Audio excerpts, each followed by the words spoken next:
Court next calls the case of the State of Michigan versus Brandon David Fauble, case number 25130 SM. This is a time and date set for a pretrial. Counsel, do we have any resolution? My understanding is that it was their discussion about second. Is that correct, Mr. Hartel? It is, Your Honor. Mr. Fauble, have you heard what counsel has said today as to what the plea agreement is? Yes. And is that your agreement to plead to retail fraud third? Yes, Your Honor. And please raise your right hand. Your Honor, I should note there's restitution in the amount of $320.86. 320.86. Right to Walmart. Mr. Hartel? We were expecting that, yes, Your Honor. Okay. Mr. Fauble, do you solemnly swear or affirm that the testimony you're about to give today will be the truth, the whole truth, and nothing but the truth? I do. I have a signed advice of rights form. Talk about your rights to a trial and rights to attorney. Do you remember signing that form? I do. Did you understand that form? Yes. Do you have any question for me about those rights? Yes, sir. I also have a signed disqualification, a waiver of disqualification. That's because I was the prosecutor at the time that this case arose or was charged. And it's my understanding that you've signed this form to allow me to act as judge today. Yes, Your Is Honor. that correct? You understand that if you enter a guilty plea to retail fraud third, that you'll be giving up your right to trial and you won't have a trial of any kind? Yes. Are you currently on probation or parole at all? Yes, sir. No. Okay.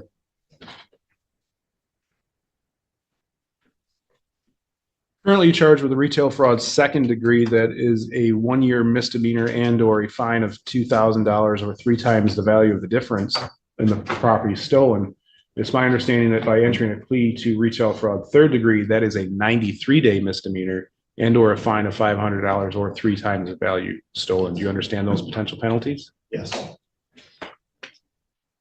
Has anybody promised you anything in order to enter the plea? Has anybody threatened you in order to enter the plea? No. Then to the charge that on or about March 17th, 2024 in Herring Township here in Wexford County, Michigan, to retail fraud third degree, how do you plead? In order to accept your plea, I must have you tell me what it is that you did back on March 17th of last year. Well, it wasn't exactly just on March. You said 17th. Yeah. Was over time. Okay. There were occasions where I would go in and purchase things. And then it would be things like laundry detergent and beverage softener that I would not pay for. So it was little things that would add up to certain amounts that were paid for. Obviously, it didn't happen all the time. There were certain times that I would just not scan everything. Some of them were accidents. Okay. But while in the knock, it was because I could not afford it. Okay. And would you agree that the items taken had a monetary value of less than $200? I'm sorry, Would you agree that the value of the items taken had a value of less than $200? less than 2. Less than 200. Your Honor, if I may, I believe the restitution is more than that, but we're accepting it for the benefit of the plea. Right, but I got to get a factual basis that there was at least a value of the Oh, items my apologies. taken. Like as in total. Yes, that at least equaled. So you're pleading to a charge that has a requirement that the items taken had a value of less than $200. I understand you may have taken more than that, but do you agree that there was a value of at least $200? At least, yes. Okay. Counsel, do you agree that there's a factual basis to accept the plea and the court's been compliant with the court rules? Yes, Your Honor. As does the court, I find that the plea is knowing, voluntary, and accurate. Sir, you've been found guilty of retail fraud, third degree. Mr. Hartel, anything regarding allocution? Yes, thank you, Your Honor. As my client did, at least lightly hint at the items that he did take, and he knows he shouldn't have. Yes, there might have been sometimes there was an accident, but he's accepting a plea to the parts that weren't by accident. It doesn't make it legally acceptable that they were items that he felt that he needed, such as detergent, things for his family. Obviously, there are better ways to go about that. There are food banks, there are various resources, and I've advised him of that. The 211 number I know is something that people sometimes use. However, I do ask the court to factor in that it wasn't Xbox games or something like that, or whatever it is that people play nowadays. It wasn't purely for entertainment purposes or to make a profit or to have a good time. He was the wrong way trying to do the right thing. I do believe this is a situation where jail wouldn't be the best choice. I do believe he most likely would benefit from some supervision, but I don't believe that taking him away from his job that he uses to provide for said family would benefit society. I'd ask the court to consider supervision in lieu of jail. Thank you. Ms. Carey? This, the Walmart had records for 12 incidents. 17 August. Over time, that's what it shows. And yes, he did take some laundry detergent. He also took energy drinks, a soccer ball,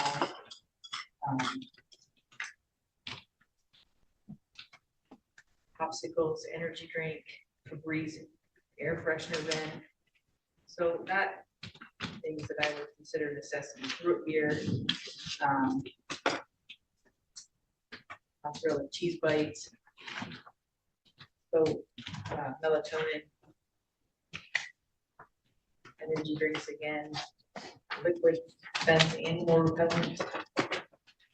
So not necessarily the necessities of life, which again, he could get elsewhere through assistance. So he does have 2 prior attempts embezzlement. So first go around with that. So I would ask the court to consider that. Mr. Fable, is there anything you'd like me to know? Is there anything you'd like me to know? Well, I just had the accidental occasions it was, in a rush. I do remember the soccer balls. I left my fiance with the kids at the soccer fields and I had gone. So you get soccer balls. I think I got it scanned. Turns out it did not. Well, if you thought it scanned and you went for soccer balls, did you pay for it? I did pay for some of them, apparently. I thought I scanned all of them. It just didn't scan completely. Anything else? Ms. Carey mentioned your embezzlement charges back in 17 and 18. Excuse me, were you put on probation then? For 2018, Either in 17 or 18? one of them, yes. Did you successfully complete probation? How long was your term of probation? I was on for 1 year. And Don't believe I missed any appointments, but I did successfully. I was discharged from it. how long have you been at AAR? I have been at AAR since January 7th of this year. And are you hired in there or are you on a temp hired. agency? I'm on a probationary 90 calendar day period. Were you employed at the time that these offenses occurred? I think I was in between jobs.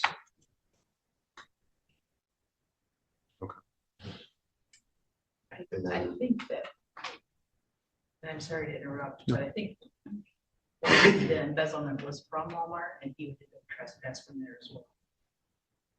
Is that true? Prior, Is that true? The embezzlement was from Walmart? There was an embezzlement back in, I believe it was 2018. From Walmart? Yes, which was jail time. How much jail did you get for that? I know I spent 45 in.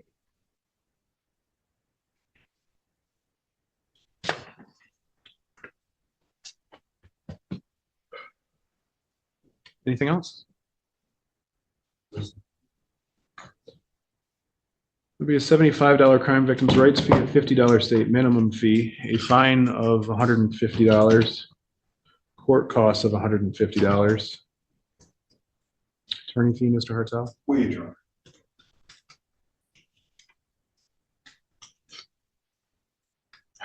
Sir, I'm going to put you on 24-month period of probation. You'll be eligible for half-time release if you're successful with the terms of your probation, so I'm only going to charge you for a year, so that's $360. If you stay on probation longer, you'll be required to make a monthly payment for that. There is restitution in the amount of $320.86. Walmart.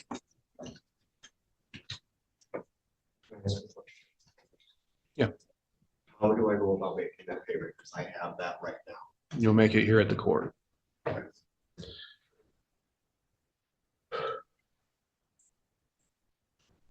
Is there any credit, Joe?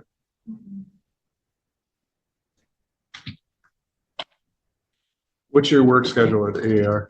Schedule is 5 a.m. to 3 p.m. Monday through, I'm gonna say Monday through Friday. As union rules, they can mandate up to 2 Saturdays per month. And then 3 at the end of the quarter, which we just completed. My Saturdays are typically at the end of the month. So you get done on Friday at 3? Yes. And you I go would- back in on Mondays at what time? Fridays would be No, Monday, what time do you go back in? Monday, what time do you go back in? back in, Yeah, what time do you report for work on Monday? 5 a.m. Okay. Monday through Thursday, I do take my kids to the daycare. So Friday would be honestly the best day for any reporting.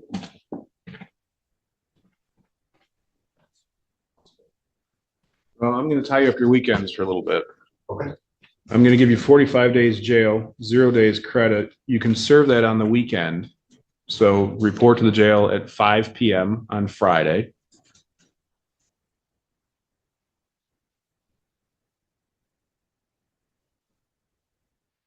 And then you can be released, it'd be Sunday at 5 p.m. Okay. On Friday, so Report Friday at 5 p.m. And you can be released on Sundays at 5 p.m. You understand? Okay. Now, you always have the option, you can stay in longer, but I'm trying to, sounds like you just got this job, so I'm trying to help you out a little bit. If you don't report, you're going to find yourself back in there with a warrant. Okay. Do you have any questions? Counsel, anything else? No, thank you. No, thank you. Go to the front window.